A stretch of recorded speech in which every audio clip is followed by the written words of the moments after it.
Hey everyone, and welcome to this explainer. Today we're unraveling a literal cellular whodunit. We're going to be looking at some incredibly detailed risk assessment data from the FDA and the EU to track a known carcinogen. But here's the catch. The way this particular carcinogen operates inside human cells is entirely counterintuitive. It's a fascinating biological detective story, and it is absolutely full of twists, accomplices, and genetic sabotage. Okay, let's just dive right into this. We're going to bypass any kind of traditional agenda today and jump straight to the heart of our mystery. How exactly does arsenic cause cancer? Now, for decades, scientists knew for a fact that exposure to this element was linked to a whole variety of diseases. But the precise molecular mechanisms of how it actually triggers those malignancies, that has been incredibly elusive. So, to solve this, we really need to start by looking at our prime suspect. Meet the suspect, arsenic. This is a ubiquitous metalloid, which means it's naturally present in rocks, in soil, and deep down within natural groundwater. Because it's found right there in the Earth's crust, the main way humans are exposed to it isn't usually through some crazy industrial accident. No, it's actually through the most fundamental things we consume every single day, our food and our drinking water. But here's the thing. While arsenic is completely natural, the concentrations we face today, they often aren't. Human activity has dramatically increased its footprint through industrial emissions from things like mining and smelting, burning fossil fuels, and just the widespread use of fertilizers and pesticides. We've essentially accelerated its presence in the ecosystem, and, by extension, we've pushed it right into our food supply.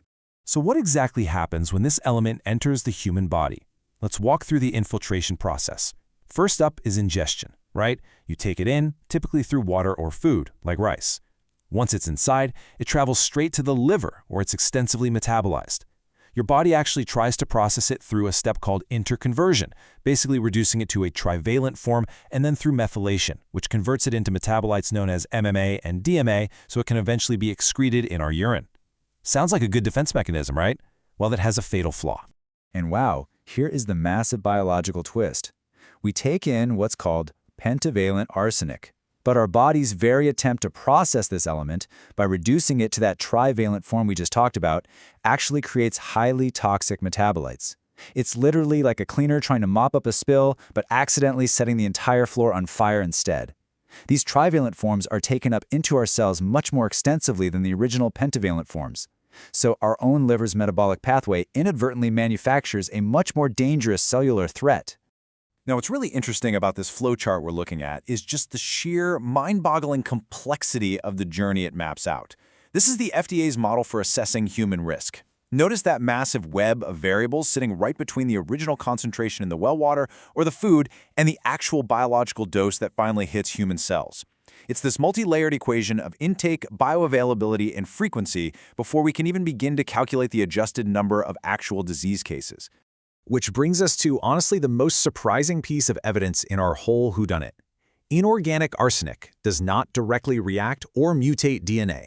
It's just not directly mutagenic. If you think of a classic carcinogen as, say, a hammer that smashes a cell's DNA sequence to cause a mutation, well, arsenic doesn't do that. So that begs a pretty massive question. If it doesn't mutate the DNA directly, how on earth is it causing cancer? The short answer? Sabotage. Instead of a direct attack, arsenic uses these insidious, indirect mechanisms to wreak absolute cellular havoc. It induces oxidative stress, it causes severe chromosomal breaks, it alters gene expression, and it scrambles epigenetic methylation. And researchers actually agree that it is highly probable that more than one of these mechanisms is acting at the exact same time to trigger the cancer. It's a coordinated inside job. Let's zero in on one of the most fascinating indirect methods, hedgehog signaling. This is a vital cellular pathway that transmits information so our tissues can develop properly. Arsenic essentially hacks this biological communication network. In fact, studies show a very strong positive correlation between arsenic exposure and high levels of malfunctioning hedgehog activity in tumor samples, particularly in a cohort of patients with bladder cancer.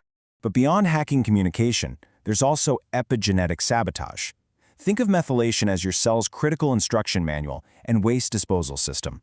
It's what tells the cell which genes to turn on and off. Arsenic severely alters DNA methylation, microRNA, and mitochondrial DNA. So it doesn't rewrite the genetic code itself, instead it completely scrambles the instructions on how that code should be read. and that leads to uncontrolled cellular growth and, eventually, tumors. Now you might be wondering, is everyone equally vulnerable to this? Actually, no. We have to look at the accomplices inside our own bodies. Your unique genetic makeup dictates your individual risk. Broadly speaking, people are divided into slow methylators and fast methylators. For instance, if you carry a specific variant of the AS3MT gene, your body is just way less efficient at processing and excreting those toxic metabolites. That slow processing time leaves the toxic trivalent arsenic lingering in your cells for much, much longer. So the crucial point here is that genetic vulnerability doesn't act in a vacuum. Your environment plays a massive, massive role. When you take a known carcinogen, like tobacco smoke, and you combine it with the cellular sabotage of arsenic, the risk doesn't just add up. It multiplies exponentially. They feed off each other. And this brilliantly illustrates that exact multiplier effect. Take a close look at these numbers, which are based on a study in northern Chile. For a never smoker, high arsenic exposure doubles their baseline lung cancer odds to 2.0. Bad for sure. But look at the smoker column. When you combine high arsenic exposure with smoking, the odds ratio skyrockets to a staggering 16.0. It is a profound demonstration of how environmental accelerants completely compound our biological risks. And honestly, perhaps the most startling piece of data from that northern Chile cohort is this single number, 40 years. This is the observed latency period. The population down there was inadvertently exposed to very high levels of arsenic in their drinking water for about 12 years. But even 40 years after that high exposure completely ceased, those individuals were still exhibiting significantly elevated rates of lung and bladder cancer. The biological damage is just incredibly persistent. Let's shift gears and see how this threat builds when we apply it to early life exposure models.